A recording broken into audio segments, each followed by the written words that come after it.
নাম আপনার, কোথা থেকে এসেছেন? আমার নাম মোহাম্মদ ইমরান, নড়াইল জেলা থেকে, নড়াইল সদরের থেকে আসছি আমি। আপনি কত বছর ধরে এই পেশার সাথে জড়িত? আমি তা অনেক 7-8 বছর থেকে আছি এই লাইনে। আচ্ছা, এরপর আপনারা কোথায় যাবেন? এরপরে যাবো হচ্ছে আপনার দিনাজপুরে। এরপর কি ফুলের মধু এটা? যশোর হচ্ছে যেখানে আছে, এখানে হচ্ছে হাটের লিচু। আচ্ছা, আর যশোর আছে আপনার ওই যে যেরকম যে বোম্বাই আছে, চায়না থ্রি বলে, মুজাফফর বলে, সেই লিচুতে যাবো আর কি। আচ্ছা, এরপর দিনাজপুরে কি মধু এই লিচুতেই? দিনাজপুরের লিচু, কিন্তু সেটা হচ্ছে মুজাফফর লিচু আর ওই যে চায়না থ্রি। আচ্ছা, মধু উৎপাদন করতে সবচেয়ে সহজেই পাওয়া যায় কি ফুলের মধুটা? সহজেই পাওয়া যায় এটা, এই মধুটা বেশি হয়। আবার শস্যের মধু হয় সবচেয়ে বেশি। তারপর আছে আপনার লিচু ফুলের মধু।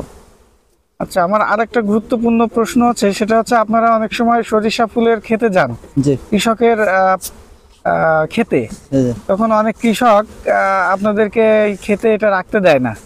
এরকম কোনো সমস্যার সম্মুখীন হয়েছেন কিনা, বা কৃষকদের যে উপকার হয় এই বিষয়টা একটু জানাবেন। এটা আপনার আগে সর্বপ্রথম যে সময় ছিল, প্রথম নতুন এলাকায় গেলে তারা বলতো যে এখানে রাখা যাবে না, ফুলের সমস্যা হবে, এ হবে তা হবে। তারপরে আপনার 1 বছর গেলে যেই শস্যের ফলন বাড়ে, সেই সময় সেটা তারা বলে না। যেরকম মধুর মাছি বসলে যে ফুলের পরাগ নিয়ে আসে, ওটা পুরুষ মহিলা যে ফুলগুলো আছে ওই ফুলের সাথে এর মিলন করে দেয়, দিলে ওতে ওই দানাটা বেশি হয়, আবার শস্যর দানাটাও ভালো হয়, উৎপাদনটা বেশি হয়। সেই জন্য আগে করতো, হয়রানি করতো, এখন আর করে না। এখন তারা নিজেরাই বলে যে আমার এখানে আসো, আরেকজন বলে যে আমার এখানে আসো। আচ্ছা, সরকারি কোনো দপ্তরের সহযোগিতা পাইছেন কিনা এখনো পর্যন্ত? সরকারি সেরকমের নাই, আবার আছে ওই মাঝে সাঝে ট্রেনিং করাই, আবার কিছু দেয়। কোথায় কোথায় ট্রেনিং করছেন আপনারা? ও ট্রেনিং আছে আপনার সিরাজগঞ্জ আছে, মাগুরা আছে, আবার সাতক্ষীরা আছে, নড়াইলেও হয়। সরকারি ট্রেনিং এগুলো? এটা সরকারের মতোই, পুরো সরকারি না মনে হয়। এটা আমি বলাটা সঠিক বলতে পারি। কৃষি অফিস আপনাদের কি ধরনের সহযোগিতা করে আসছে এই বিষয়ে? কৃষি অফিস আমি পাই নাই, অন্য লোকে পাইছে কিনা পাইছে সেটা আমি বলতে পারবো না। এই পেশায় এসে কোনো সমস্যার সম্মুখীন হয়েছেন কিনা?